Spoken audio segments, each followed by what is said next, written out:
Assalamualaikum warahmatullahi wabarakatuh. Kita kembali lagi di 104.9 Mitra FM All The All Hits dalam segmen Beranda Islami. Dan seperti biasa ya, di sore hari ini di studio kami sudah kedatangan narasumber kami, yaitu Bapak Dr. Muskinul Fuad MAG dengan tema terapi sedekah. Sebelumnya saya ucapkan terima kasih dulu untuk yang sudah mengusulkan tema ini ya Pak Ustadz ya. Ada Mbak Nisa di area Purwokerto. Ini mengusulkan tema ingin membahas seputar sedekah di sore hari ini Pak Ustadz. Kadang saya pribadi itu masih suka sulit juga kadang Pak Ustadz, kalau saya pribadi ya, antara sedekah dan infak itu gimana ini Pak Ustadz perbedaannya. Nah mungkin di sore hari ini juga Pak Ustadz bisa menjelaskan untuk Mitra Lovers juga untuk sedekah secara umum dan dalam pandangan agama Islam sendiri. Silahkan Pak Ustadz. Baik, Assalamualaikum warahmatullahi wabarakatuh. Waalaikumsalam warahmatullahi wabarakatuh. Bismillahirrahmanirrahim. Mbak Momo, Mitra Lovers sekalian, alhamdulillah sore hari ini kita bisa kembali bertemu dalam acara kita Beranda Islami. Ya, sesuai dengan request yang masuk kemarin, bahwa hari ini kita akan bicara tentang sedekah.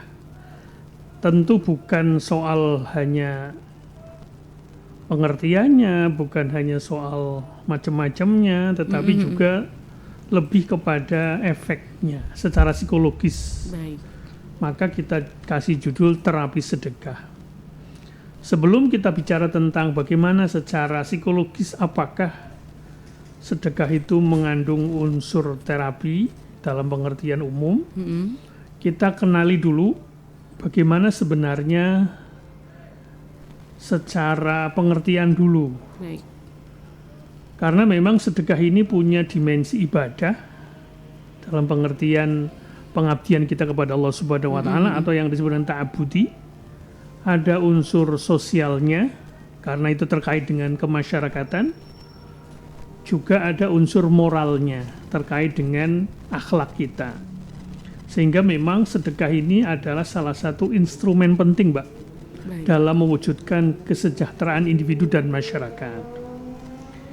Kita mulai dari pengertiannya dulu. Memang secara bahasa sedekah dari kata as-sodaqatu, berasal dari kata sidqun yang berarti benar atau kejujuran.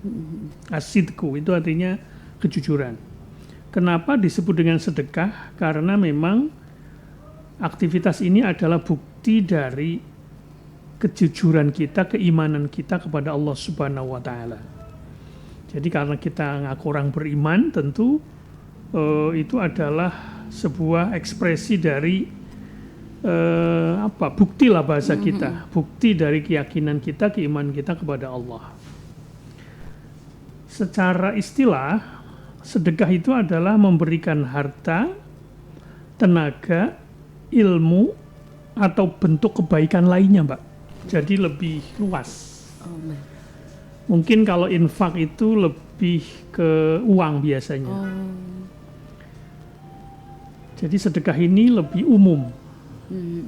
Bahkan zakat itu juga sedekah, tapi namanya sedekah wajib. Ya, karena kan pemberian harta kan. Infak juga bagian dari sedekah. Tetapi jangan lupa sedekah itu bukan hanya harta, bukan hanya uang, bukan hanya sembako, tapi apapun yang bermanfaat yang kita berikan secara sukarela dengan niat mengharap ridho Allah. Nah ini memang kemudian kita bedakan dengan zakat, karena zakat itu adalah sebuah kewajiban tertentu dengan ukuran tertentu, ya kan? Ada syarat-syaratnya, ada barang-barang yang dizakati, ada nisabnya dan seterusnya, ada ukurannya, berapa yang dikeluarkan dan seterusnya. Kalau sedekah, kalau zakat tuh lebih identik kepada orang kaya kan, Mbak?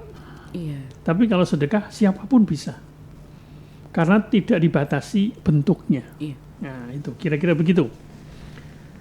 Nah, sebelumnya mari kita juga perlu tahu bagaimana motivasi Quran untuk bisa mendorong kita, membiasakan kepada kita untuk bersedekah. Memang kalau di ayat ini yang akan kita baca yaitu surat Al-Baqarah ayat 261, itu bahasanya menginfakkan, Pak. Jadi infak itu bagian dari sedekah sebenarnya. A'udzubillahi minasyaitonirrajim. Matsalul ladzina yunfikuna fi amwalihim fi sabilillahi kamatsali habbatin ambatat sab'a sanabila fi kulli sumbulatin mi'atu habbah. Wallahu yudha'ifu liman yasha wallahu wasi'un alim. Perumpamaan orang yang menginfakkan hartanya di jalan Allah seperti sebutir benih yang menumbuhkan 7 bulir. Pada setiap bulir terdapat 100 biji. Allah melipat gandakan bagi siapa yang Dia kehendaki, dan Allah maha luas lagi maha mengetahui.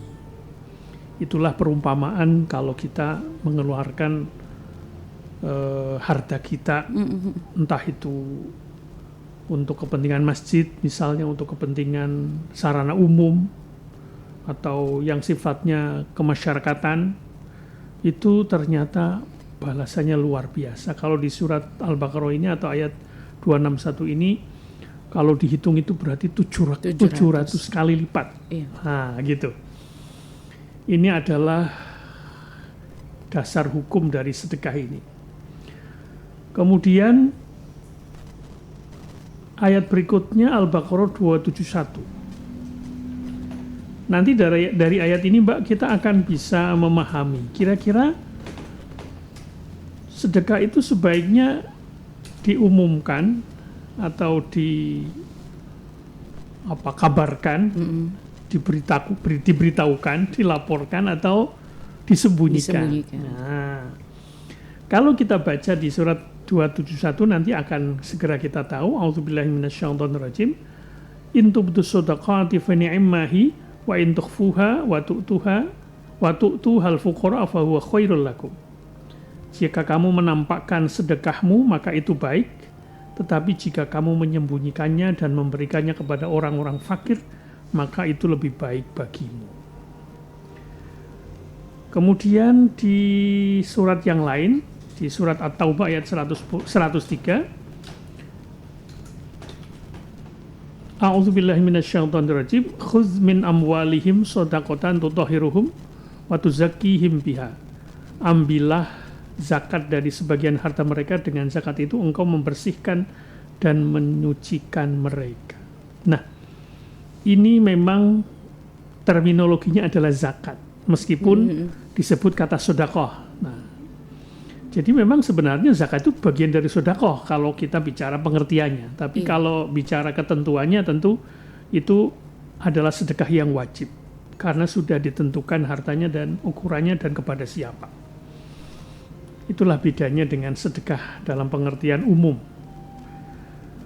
Kemudian motivasi juga dari hadis, Mbak, ini menurut saya menjadi penting untuk kita semua. Dalam hadis bahkan disebut bahwa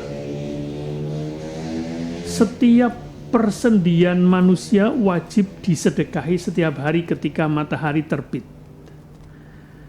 Kemudian ada hadis yang lain,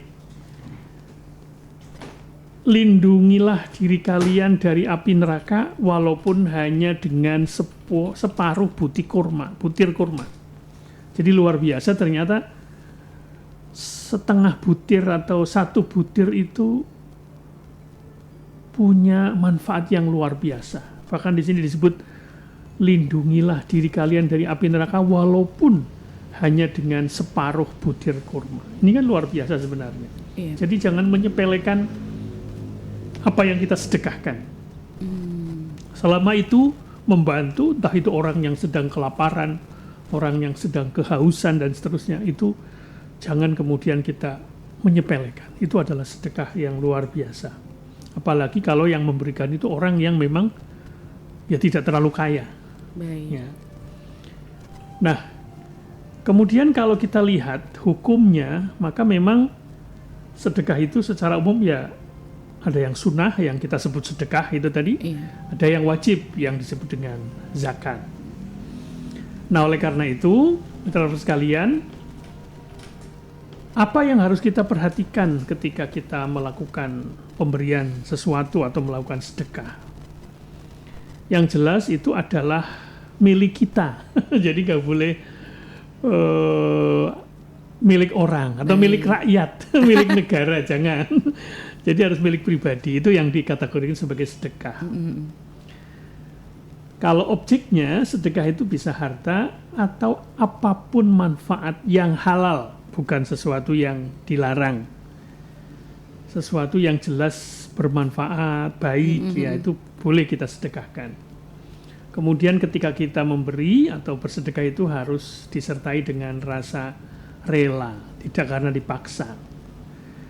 Nah, kalau kita sebagai pemberi, Mbak, yang jelas kita seorang muslim motivasinya adalah memperoleh pahala. Dan itu ibadah sosial kita kepada Allah Subhanahu wa taala. Kemudian kita punya hak atas harta yang kita sedekahkan, bukan punya orang, bukan punya negara. Iya. Dan seterusnya. Kemudian yang bersedekah itu orang yang baligh, yang sudah dewasa, berakal. Karena memang ya intinya dia sudah punya implikasi hukum. Tetapi boleh jadi kita bisa, karena mungkin harta itu dimiliki oleh anak kecil barangkali, ya itu berarti boleh walinya. Dan sekali lagi dilakukan dengan sukarela. Kemudian kita juga bisa ulangi kembali bahwa harta yang kita sedekahkan, kalau itu harta itu harus halal, ya, milik kita sendiri, ya, bukan menyedekahkan sesuatu yang haram. Sesuatu misalnya barang yang haram itu nggak boleh. Sedekah kok narkoba. Baik. Sedekah minuman keras, nanti nggak boleh. Kemudian milik sendiri dan bermanfaat. Karena kan manfaat ini intinya adalah sesuatu yang bisa diambil dari yang kita sedekahkan. Ya. Kemudian bisa kita serah terimakan baik offline maupun online. Oh, iya. Jadi hari ini sudah semakin mudah kita bersedekah, berinfak. Jadi tidak ada alasan untuk kemudian kita tidak membiasakan diri. Walaupun sekedar 1.000-2.000 rupiah. Iya. Bahkan bisa juga kita niat sedekah dibarengkan dengan pemberian yang barangkali selama ini kita biasakan, misalnya ketika parkir. Mungkin secara umum parkir itu standarnya mungkin 2.000 lah ya. 2.000, misalnya. Iya. Kita beri lebih nih kepada tukang parkir, itu bagian dari sedekah kita sebenarnya. Niatnya begitu. Jadi nggak masalah itu. Jadi tidak harus kemudian sedekah itu harus tersendiri kepada orang yang tidak punya hubungan dengan kita, tidak ada kepentingan dengan, kalau tukang parkir kan dia nagih parkir ya. Tapi kita boleh nambah dalam pengertian dengan niat sedekah tadi. Meskipun secara umum misalnya 3.000 atau mungkin misalnya 2.000, kita kasih 5.000. Udah mas gak usah kembali misalnya. Kayak gitu tuh bagian termasuk salah satu cara yang barangkali bisa kita lakukan. Nah, mitra sekalian, selanjutnya kita akan menjawab barangkali beberapa hal yang ya kita sebut dengan sedekah sunnah tadi ya. Kalau sedekah wajib itu zakat namanya. Zakat fitrah, zakat mal itu namanya sedekah wajib. Kalau sedekah sunnah itu ya bisa, pokoknya kita punya uang, punya makanan, punya pakaian, bahkan termasuk wakaf ya. Kan kita menyedekahkan manfaat itu. Kita misalnya serahkan tuh tanah ini kepada panitia tertentu, ya kan, entah itu ormas atau apa, sebagai wakif ya. Nah, kemudian itu dimanfaatkan oleh untuk kepentingan banyak orang. Itu bisa juga bagian dari sedekah. Itu pembahasannya biasanya sendiri nanti ya. Jadi yang diambil kalau dari wakaf itu adalah manfaatnya. Harta itu tidak boleh digunakan, tapi yang diambil itu adalah manfaatnya. Duit barang itu atau duit kita itu harus tetap ya, tapi kemudian dikembangkan oleh pengelolanya dan diambil manfaatnya. Kemudian juga hibah itu bagian dari sedekah, memberi ya kan, pemberian tanah misalnya, pemberian rumah misalnya, tapi bukan wakaf ya, pokoknya kita kasihkan aja. Tapi biasanya ada aktanya karena itu kan terkait dengan barang yang berharga biasanya begitu. Misalnya dari seseorang kepada lembaga barangkali dia niatnya hibah saja misalnya, bukan wakaf misalnya. Kemudian infak. Nah ini yang tadi Mbak Momo berikan. Nah, biasanya memang infak itu biasanya lebih identik dengan kita memberi sesuatu ke lembaga yang resmi, kan? Kalau sedekah itu biasanya bisa ke orang, bisa ke lembaga, bisa ke siapapun. Ya. Ya bisa ke orang juga sih. Ya itu cuma istilah-istilah yang kadang-kadang suka membingungkan. Ya. Nah, sekali lagi, bagi orang yang merasa tidak terlalu kaya atau miskin barangkali, bukan berarti dia bisa beralasan untuk tidak sedekah. Karena sedekah itu bukan hanya materi, Mbak, tapi juga bisa non-materi. Buktinya apa? Ada hadis yang sangat populer, tabassumuka fi wajhi akhika shadaqah. Senyummu pada saudaramu adalah sedekah. Jadi, walaupun senyum itu bagian dari sedekah, kebaikan. Nah, oleh karena itu, mitra sekalian, ya tentu saya mengajak diri saya sendiri dan kita semua untuk membiasakan sesuai dengan kemampuan kita, sesuai dengan yang kita miliki. Selain senyum apa kira-kira? Ya bisa ngajarin ilmu barangkali itu termasuk sedekah. Informasi, Mbak, bisa. Membantu orang dengan tenaga itu juga sedekah. Menyingkirkan gangguan dari jalan. Kalau zaman dulu, kalau di hadis itu namanya duri. Sekarang mungkin bisa batu, bisa apalah yang kira-kira lubang itu ditutup misalnya, itu bagian dari sedekah. Memberi nasihat itu juga. Bahkan mendoakan, Pak, itu juga bagian dari sedekah yang sifatnya non-materi. Yang jelas, ketika kita bersedekah, kita memang harus dimotivasi, dilatar belakangi oleh keikhlasan. Jadi kita tidak mengharap kecuali hanya ridho Allah. Kita betul-betul, kalau di surat Al-Bayyinah itu, a'udzubillahi minasyaitonirrajim, wa ma umiru illa liya'budullaha mukhlishina lahuddin. Mereka tidak diperintahkan kecuali agar menyembah Allah dengan memurnikan ketaatan kepadanya.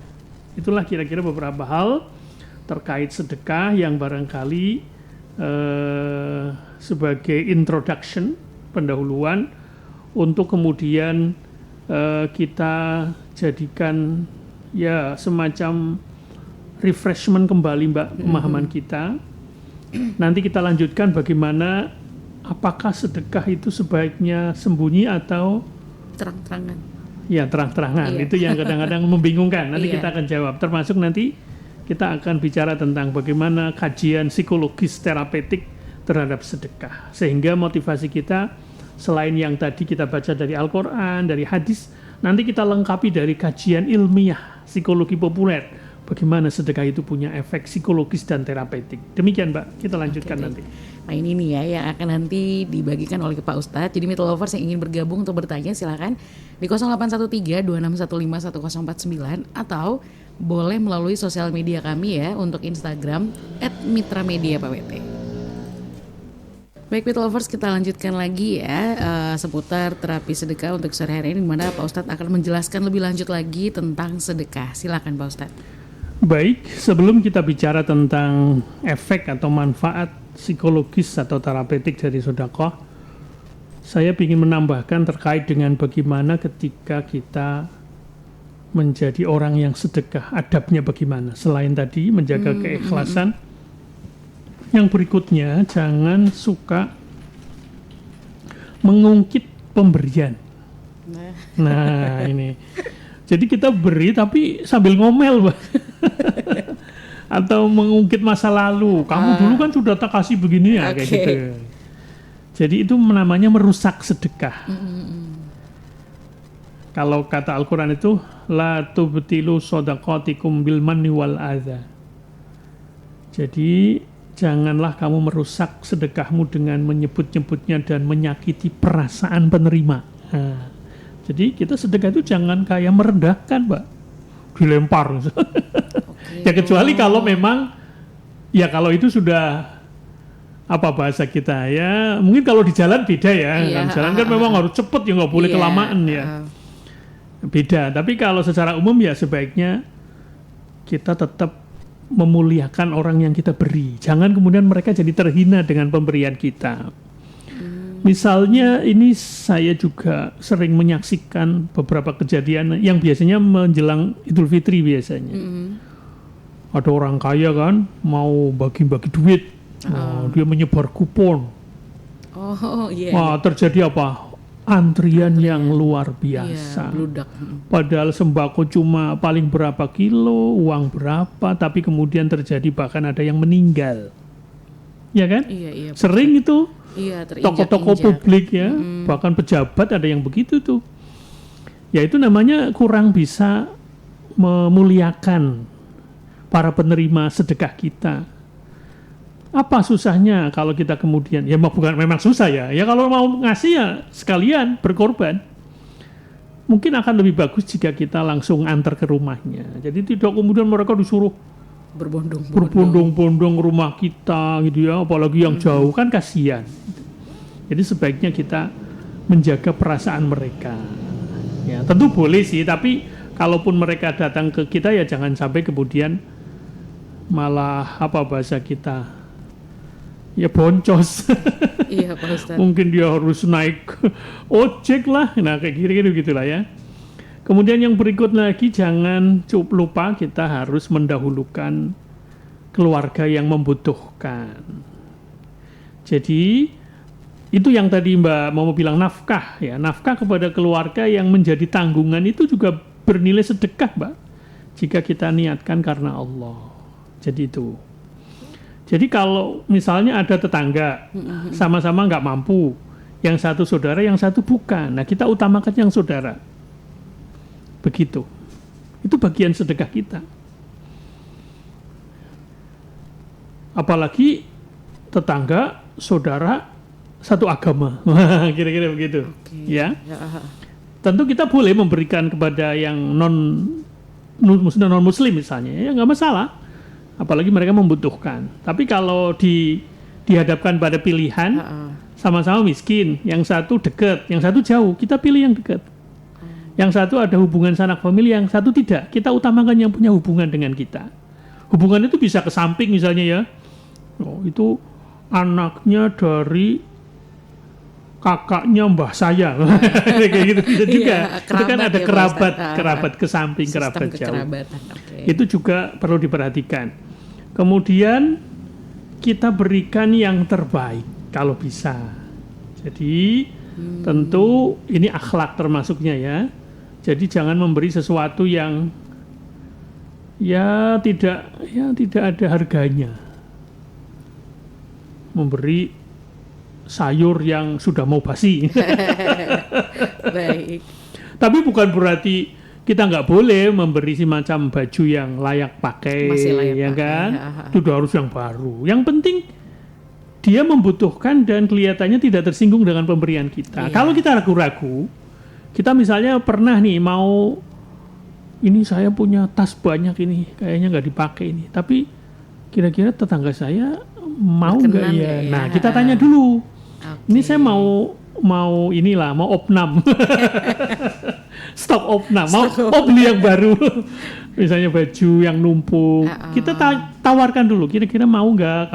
Kalau membutuhkan silakan. Kalau nggak nanti saya mau rongsokan misalnya, begitu. Atau ketuang sampah, kalau ketuang sampah kan memang dia mau jual kan? Iya. Ya nggak masalah itu. Jadi bukan berarti kita tidak boleh memberikan barang bekas. Boleh, kalau yang penting ada manfaatnya. Tapi yang lebih bagus kalau kita mampu memberikan yang terbaik. Baju baru misalnya gitu. Itu akan lebih bagus. Tapi kalau pun belum bisa ya yang penting punya manfaat gitu ya. Jangan baju sobek misalnya. Gitu ya. Jadi tergantung konteksnya sih, tapi yang bagus tuh kalau kita bisa memberikan sesuatu yang juga kita sukai. Itu akan punya nilai pengorbanan yang lebih tinggi, Pak. Nah, berikutnya ini barangkali kita beralih ke bagaimana sebenarnya sedekah itu sembunyi-sembunyi atau terang-terangan. Nah, ini yang kemarin judulnya rencananya mau ini. Oh, baik, Ustaz. Jawabannya dua-duanya diperbolehkan. Jadi sebagaimana tadi yang kita baca, kalau jika kamu menampakkan sedekahmu, maka itu adalah baik, kata Al-Quran ya. Tetapi jika kamu menyembunyikannya dan memberikannya kepada orang-orang fakir, maka itu lebih baik bagimu. Allah akan menghapus sebagian kesalahan-kesalahanmu dan Allah Maha mengetahui apa yang kamu kerjakan. Al-Baqarah 271. Jadi pro kontra, apakah sedekah itu sebaiknya ditampakkan atau disembunyikan? Ini jangan kemudian kita perdebatkan. Kalau terang-terangan ya baik sebenarnya, apalagi kalau kemudian itu niatnya untuk memotivasi orang lain, ya kan, menjadi contoh, inspirasi. Ya, tapi kalau kita mampu sembunyi-sembunyi itu lebih baik. Biasanya disebut hamba Allah misalnya, karena boleh jadi si panitianya kan perlu laporan kan, maka dicantumkan, karena nanti khawatirnya ada pertanggungjawaban publik kalau kemudian panitia tidak melaporkan. Ya kan, hamba Allah berapa, ya kan, berarti kan diumumkan, tapi kan tidak tahu nama kita kan, ya kan. Tapi kalaupun diberi nama juga nggak apa-apa, yang penting kita tidak bermaksud pamer, tidak bermaksud pencitraan gitu ya. Ya, tapi kalau kita ngerasa bahwa akan lebih ikhlas, akan mungkin diam-diam kayak Robin Hood, ya kan, tahu-tahu di depan pintu ada. Orang sudah ada, itu beda itu kasusnya kan. Ya, itu bagi saya tidak perlu diperdebatkan antara yang terang-terangan maupun yang sembunyi-sembunyi. Memang banyak ulama yang mayoritas ya berpendapat bahwa sedekah sunnah itu lebih utama dilakukan secara sembunyi-sembunyi, karena tadi niatnya lebih menjaga keikhlasan, menghindari riya, menjaga kehormatan fakir miskin, ya kan? Kemudian lebih dekat kepada ketakwaan. Nah, tetapi bukan berarti tidak boleh ditampakkan, apalagi kemudian artinya meskipun kita disuruh menyembunyikannya, sampai ada istilah dalam sebuah hadis yang lain, seseorang yang bersedekah lalu menyembunyikan hingga tangan kirinya tidak mengetahui apa yang diinfakkan oleh tangan kanannya. Nah, itu memang diutamakan, tapi itu bukan berarti larangan mutlak untuk menampakkan sedekah. Ya. Nah, kapan sedekah yang ditampakkan atau terang-terangan itu lebih kita pilih ya? Justru misalnya gini, ada kondisi ketika kita menampakkan sedekah itu lebih dianjurkan. Misalnya ketika ada kondisi butuh keteladanan. Jadi ketika orang bersedekah terbuka niatnya, apalagi kalau kita ini tokoh atau apalah ya yang kira-kira bisa menjadi influencer buat banyak orang, ya itu ikut memotivasi orang lain. Jadi intinya begitu. Kemudian kalau dalam konteks penggalangan dana, nah penggalangan dana itu misalnya dalam membangun masjid, sekolah, bantuan bencana, program sosial tertentu, entah itu misalnya bakti sosial, ya kadang-kadang perlu terbuka, Mbak, supaya membangun kepercayaan dan menggerakkan partisipasi masyarakat secara umum. Atau ketika ada kondisi bahwa kita suruh terang-terangan karena kita bahasanya ya, mungkin ada seseorang atau lembaga yang dituduh tidak pernah infak. Nah, dituduh ya, mungkin diberitakan ya. Ya tentu dalam batas yang wajar kita boleh menampakkan sebagai bentuk klarifikasi selama niatnya bukan untuk mencari pujian.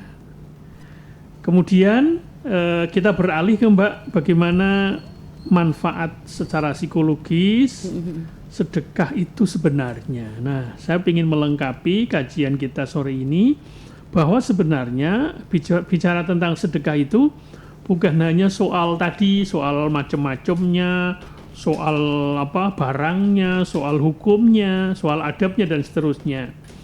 Tetapi kita bisa kembangkan perspektif kita bahwa sebenarnya sedekah itu bukan hanya ibadah yang berdimensi spiritual atau ibadah bentuk dari wujud dari keimanan kita, tetapi juga punya nilai terapeutik. Terapeutik itu artinya ya punya efek yang bagus untuk secara psikologis, meningkatkan kesehatan mental, kemudian emosional, sosial, bahkan fisik. Nah, dalam kajian psikologi, berbagai penelitian, ya, psikologi kesehatan termasuk psikologi agama, Mbak, bahwa kalau dalam bahasa Inggris namanya giving behavior, perilaku memberi. Jadi memberi itu ternyata dalam kajian psikologis, Mbak, itu berkorelasi dengan meningkatnya kesejahteraan psikologis atau bahasanya psychological well-being, ya, well-being. Nah, apa saja beberapa yang bisa kita contohkan? Yang pertama adalah memang kalau yang secara spiritual, ya, secara spiritual sedekah itu memperkuat hubungan seorang hamba dengan Allah sehingga melahirkan ketenangan batin, Mbak. Baik. Jadi kita bisa baca di surat Saba ayat 39, A'udzubillahi minasyaitonirrajim. Wa ma anfaqtum min syai'in fahuwa yukhlifuh wa huwa khairur raziqin. Dan apa saja yang kamu infakkan, Allah akan menggantinya dan dialah sebaik-baik pemberi rizki. Ya, jadi memang kita harus membangun persepsi positif, Mbak, bahwa apa yang kita berikan itu akan diganti oleh Allah. Coba Mbak Momo mungkin bisa rasakan, ya, kita pernah tuh, saya ya meskipun ke parkir itu kadang kan 2.000 ya, kadang kita bisa kasih 3.000, kadang 4.000, kadang 5.000. Saya pernah itu cuma ngasih 3.000, Mbak, berarti kan di atas sedikit lah, ya. Itu tukang parkir itu kayak terima kasihnya itu luar biasa. Itu kayak ngerasa seneng gitu. Apalagi kalau sampai 5.000, wah itu luar biasa. Tentu ya tergantung lah mungkin pas. Atau kadang kita agak terpaksa sih. Nggak ada 2.000-an, adanya 5.000. Kayaknya kalau mau kembali kelamaan tuh, padahal kita harus belok kan. Jalannya lagi, udahlah nggak usah kembali ya. Ya memang ada nuansa terpaksa, ya nggak apa-apa. Yang penting kan 5.000 kan. Jadi ya kita memang harus memaksa nafsu kita juga kadang Mbak. Gitu. Nah, itulah menurut saya beberapa secara psikologis bisa kita pahami, ya. Kenapa kita memang harus membudayakan memberi tadi. Kemudian bisa juga dengan memberi itu kayak meningkatkan rasa tawakal kepada Allah, Mbak. Sesuatu yang sudah hilang itu kayak dipasrahkan kepada Allah. Allah yang akan mengganti. Jangan terlalu cemas terhadap masa depan. Udah kasih aja gitu. Nggak usah terlalu banyak mikir. Tapi ya tentu saja jangan kemudian terlalu ekstrim, ya. Kita punya 1 juta, kasihkan 1 juta, ya jangan. Ya kan, ya, itu biasanya dulu ada ustadz sedekah itu yang ada ibu-ibu lagi ikut kajian, diminta kalungnya, diminta gelangnya untuk sedekah ini. Ya itu memang, ya itu bagi saya tidak se ekstrim itulah. Yang penting memberilah, kira-kira begitu. Menumbuhkan rasa syukur, Mbak. Jadi kalau kita biasa bersedekah itu akan terbangun rasa syukur kita kepada Allah Subhanahu wa taala. Dan memperkuat makna hidup kita. Jadi hidup ini kayak semakin bermakna, Mbak. Apalagi kalau kita ngerasa, kayaknya kita yang kita sampaikan, yang kita berikan itu kayaknya manfaat banget. Itu kayaknya ada perasaan kebahagiaan seneng dalam rasa betul. Yang itu unik, itu spesial buat kita. Karena kita sudah memberi seseorang, apalagi banyak orang yang nggak pernah peduli kepada dia. Nah, ketika kita dianggap sebagai, bukan dianggap, kita seolah-olah menjadi orang yang oleh si penerima itu sebagai dewa penolong, wah itu berarti kita bermakna, merasa bermakna. Karena kita hadir sebagai orang yang spesial, unik, itu memang pertolongan dari kita. Tapi ya tentu kita tidak boleh ngerasa, kamu kalau nggak ada aku, nggak boleh begitu ya. Kemudian secara emosional, Mbak, kalau tadi secara spiritual. Secara emosional, sedekah itu juga punya efek penyembuhan secara emosional tadi, membantu mengelola emosi negatif seperti marah, iri, dendam, kesedihan. Itu juga bisa kita atasi dengan sedekah. Bahkan meskipun riwayat ini dianggap lemah, tapi ini bisa menjadi motivasi. Fadhailul a'mal dalam sebuah hadis yang intinya obatilah orang-orang yang sakit di antara kalian dengan sedekah. Wah, berarti bisa menyembuhkan sakit seseorang. Ya minimal, ya intinya motivasi sembuhnya ada.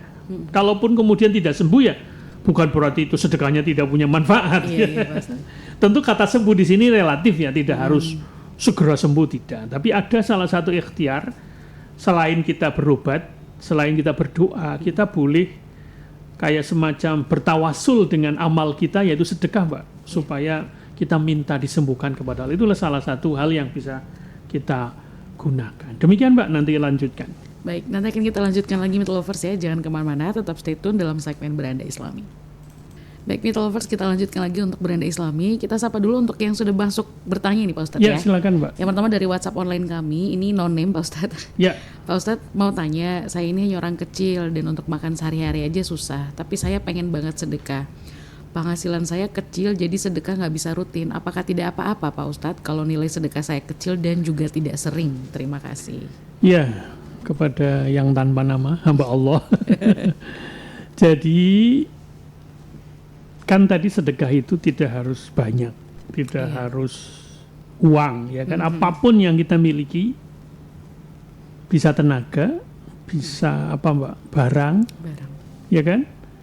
Bisa informasi, senyuman bahkan. Ya, jadi kita jangan kemudian beralasan karena kita tidak punya, kemudian kita tidak bersedekah dengan makna yang luas tadi. Nah, kalau yang Anda maksud itu adalah sesuatu yang kita berikan dalam bentuk barang atau uang, ya itu sesuai kemampuan saja, nggak masalah. Yang dimaksud rutin itu berapa? Itu tergantung kita. Mungkin seminggu sekali, atau setiap hari, atau setiap bulan. Koin bahkan bisa. Sekarang kan banyak tuh lembaga-lembaga yang pakai koin untuk membiasakan mereka yang punyanya receh, ya kan? 500 rupiah, 1000, klunting gitu kan. Nanti kalau sebulan dikumpulkan lumayan kan? Baru kita kasihkan gitu. Koin itu termasuk agak lebih membantu kita. Karena kadang-kadang orang, kalau apalagi orang kaya kan, koin itu kan ditaruh di mana-mana kan? Untuk apa sih? Nah, kadang-kadang gitu. Nah, jadi nggak usah khawatir. Insya Allah itu termasuk tekad yang luar biasa. Kalau kemudian meskipun kita masih kekurangan hidupnya, tetapi tetap bersedekah sesuai kemampuan kita. Karena memang sebaik-baik amal itu adalah yang konsisten meskipun sedikit. Nah, sedikit itu juga tidak dibatasi. Bahkan tadi kan hadisnya kan separuh butir. Oh, sepele sekali tuh Mbak kelihatannya kan. Iya kan? Nah, kira-kira begitu. Jadi nggak usah khawatir. Insya Allah Allah akan menerima sedekah kita. Pahalanya maksudnya. Tentu yang sedikit itu barangkali tipsnya bisa supaya lebih banyak itu dikumpulin dulu. Jadi jangan setiap hari barangkali kan. Atau kalaupun sedikit tapi kemudian sangat membantu bagi orang yang menerima, ya alhamdulillah nggak apa-apa.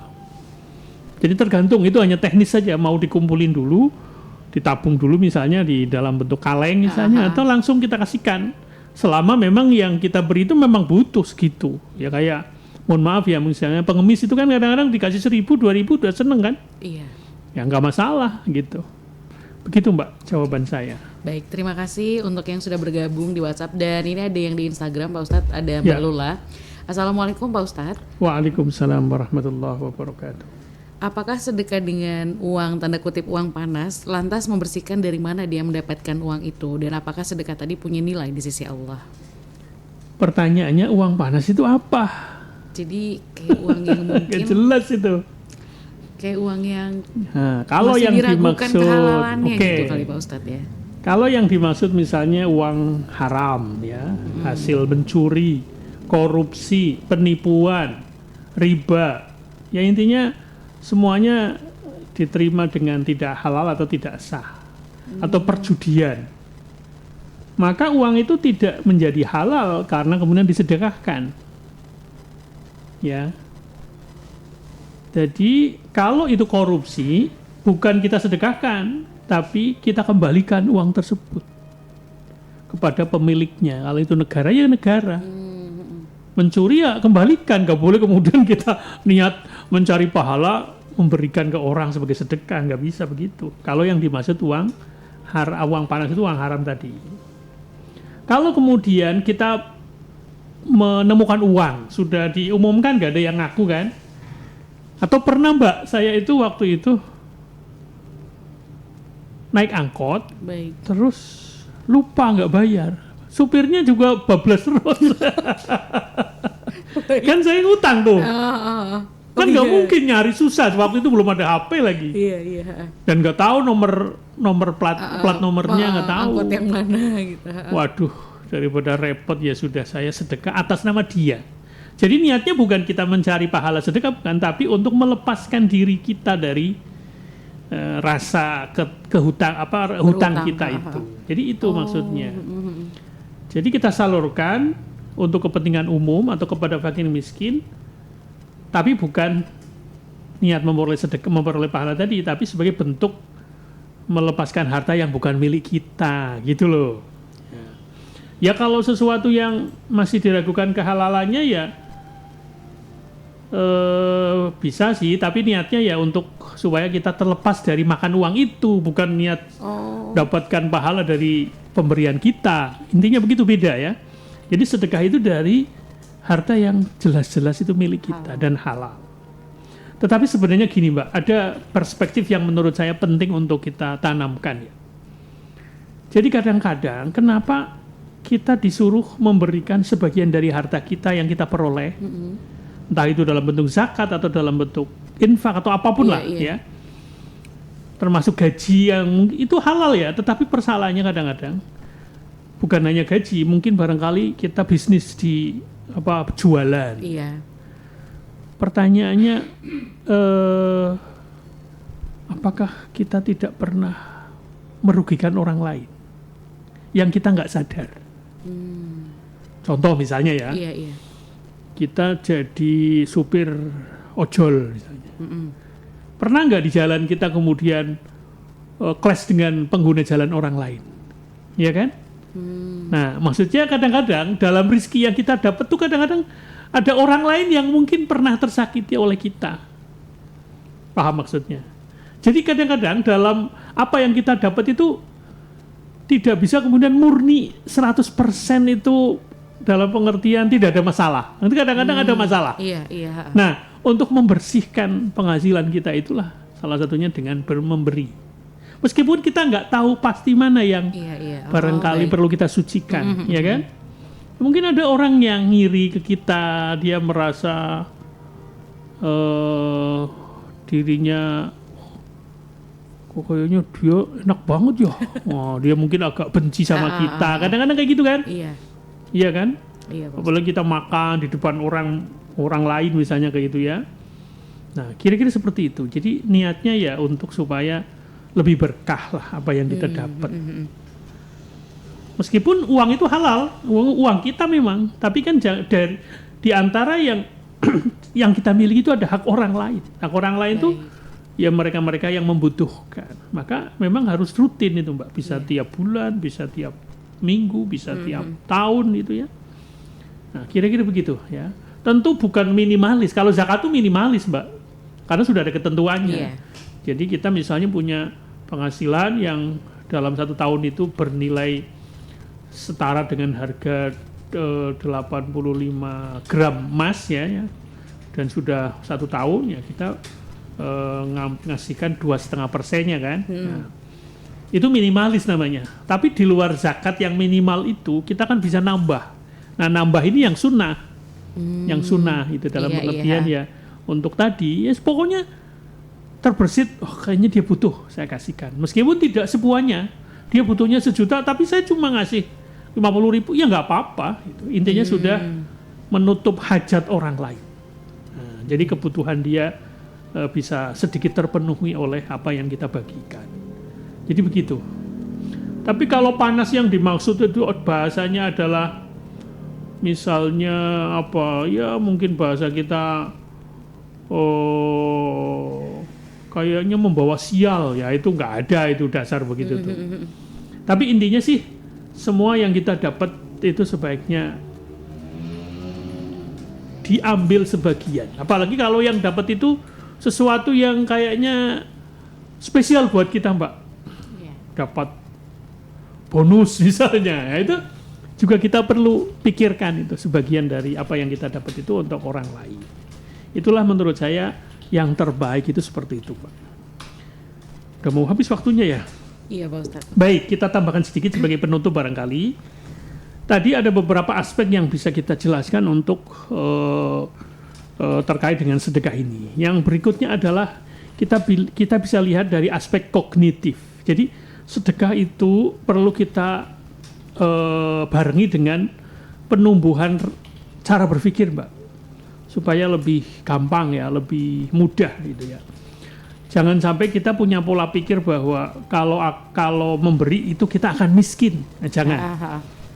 Kita coba rubah, kita reframing ya sudut pandang seperti itu. Justru dengan kita memberi atau berbagi malah akan tambah. Bisa tambah jumlahnya atau tambah berkahnya, kira-kira begitu. Nah, ini yang barangkali perlu kita latih ya, bahwa memang kadang kita dihantui rasa begitu kan, Mbak. Iya. Aduh, habis nanti dong uangku, misalnya kayak gitu. Nah, intinya kita kurangilah pikiran-pikiran yang negatif seperti itu. Kemudian kita tumbuhkan optimisme, ya, pola pikir yang negatif itu kita buang, kita ganti dengan pola pikir yang positif dan membangun harapan. Dengan sedekah itu kita berharap kepada Allah yang akan menggantinya. Kemudian juga ada aspek namanya aspek perilaku, Mbak. Kalau tadi kan pikiran. Nah, ketika sedekah itu kita latih tuh kebiasaan yang menjadi kita lebih empati, ya kan? Iya. Itu perlu dilatih, Mbak. Peduli, memberi tapi disiplin. Memberi jangan setahun sekali ya. Atau kadang-kadang memberi, kadang enggak. Selalu memberi itu juga butuh kedisiplinan. Kemudian mengendalikan diri, nah itu yang menurut saya harus dibiasakan, itu menjadi perilaku. Ya intinya juga bisa kita lihat dari aspek hubungan sosialnya, Mbak. Dengan sedekah itu kayak kita menjalin hubungan silaturahim dengan tetangga dan orang-orang yang kita beri.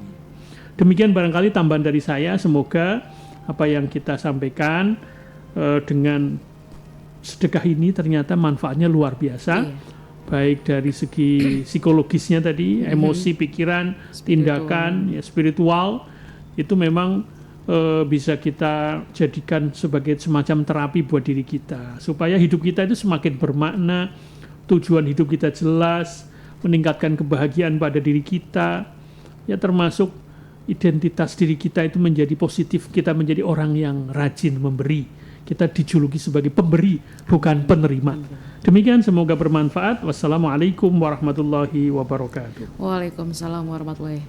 Oke, Metal Lovers, demikian ya untuk segmen Beranda Islami di hari ini. Semoga bermanfaat untuk kalian semuanya dan untuk kita semua. Dan Metal Lovers yang takut ketinggalan untuk Beranda Islami yang sebelumnya, kalian jangan lupa untuk kunjungi kanal YouTube dari Fakultas Dakwah UIN Saizu Purwokerto.